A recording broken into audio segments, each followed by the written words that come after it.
Hello friend, তোমাদের সবাইকে আমার এসএম ফুটবল জার্নি ইউটিউব চ্যানেলে আসার জন্য ধন্যবাদ জানাই। ফ্রেন্ড, এর আগে আমি একটা পার্ট 1 ভিডিও শেয়ার করেছিলাম।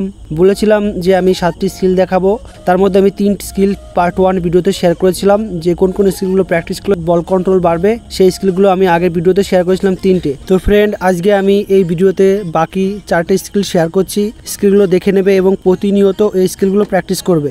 এবং ফ্রেন্ড, ভিডিওটি যদি ভালো লেগে থাকে তাহলে অবশ্যই আমার চ্যানেলটিকে লাইক, শেয়ার ও সাবস্ক্রাইব করবে। Number 1, inside outside, inside outside, inside outside, inside outside. Friend, দেখতেই পাচ্ছ ভিডিওতে আমি যে স্কিলটা প্র্যাকটিস করছি, ইনসাইড আউটসাইড, ইনসাইড আউটসাইড। এই স্কিল প্র্যাকটিস তুমি প্রতিদিন করবে, 25টা করে 4-5 সেট করবে। এই স্কিলটা প্র্যাকটিস করলে পায়ে বল কন্ট্রোল আগের থেকে অনেক বেড়ে যাবে এবং খেলার সময় তুমি ম্যানকে ড্রিবল করার জন্য এই স্কিলটা ইউজ করতে পারবে। তো ফ্রেন্ড, তুমি প্রতিনিয়ত এই প্র্যাকটিসটা করলে তুমি দেখতে পাবে তোমার পায়ে বল কন্ট্রোল আগের তুলনায় অনেক বেড়ে গেছে।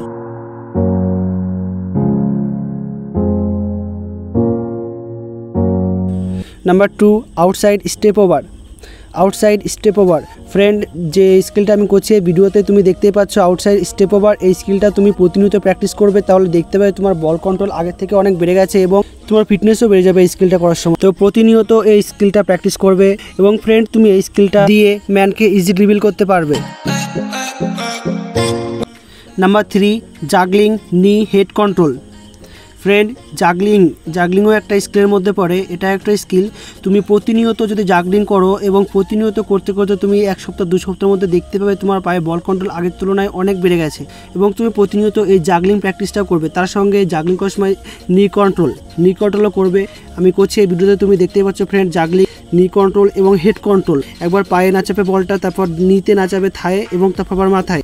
তুমি প্রতিনিয়ত প্র্যাকটিসে গিয়ে সমস্ত স্কিলগুলো প্র্যাকটিস করার শেষে অবশ্যই এই জাগলিং স্কিলটা করবে। তুমি প্রতিনিয়ত প্র্যাকটিসে গিয়ে 1000 বা 2000 বা 500 জাগলিং করবে এবং জাগলিং করার সময় থায়ে, মাথায়, অবশ্যই থায়েও তুমি 100টা 200টা, মাথাতেও এরকম 100টা 200টা স্কিল প্র্যাকটিস করবে এবং তুমি এরকম প্রতিনিয়ত করতে করতে একদিন দেখবে বল কন্ট্রোল আগের তুলনায় অনেক বেড়ে গেছে।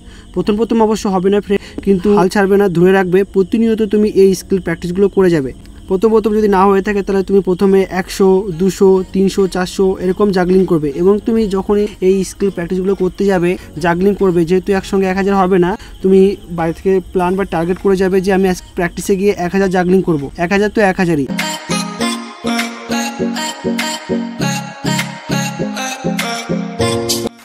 তো ফ্রেন্ড, আমি আজকের ভিডিওতে যে স্কিলগুলো দেখালাম সেই স্কিলগুলো তুমি প্রতিনিয়ত প্র্যাকটিস করবে, মাঠে গিয়ে সকাল বিকাল করবে এবং তার সঙ্গে অবশ্যই জাগলিং করবে। 1000, 2000, 1500 চেষ্টা করবে। জাগলিং করার সময় থায়ে, হেড কন্ট্রোল, পায়ে অবশ্যই এই স্কিলগুলো প্র্যাকটিস করবে। তাহলে দেখবে ফ্রেন্ড, তোমার পায়ে বল কন্ট্রোল আগের তুলনায় অনেক বেড়ে গেছে।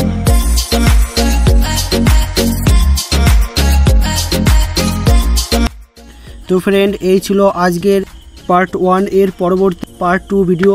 ফ্রেন্ড, ভিডিওটি যদি ভালো লেগে থাকে তাহলে অবশ্যই আমার চ্যানেলটিকে লাইক, শেয়ার ও সাবস্ক্রাইব করুন এবং পরবর্তীকালে আরও অনেক নতুন ভিডিও পাওয়ার জন্য। Thank you friend.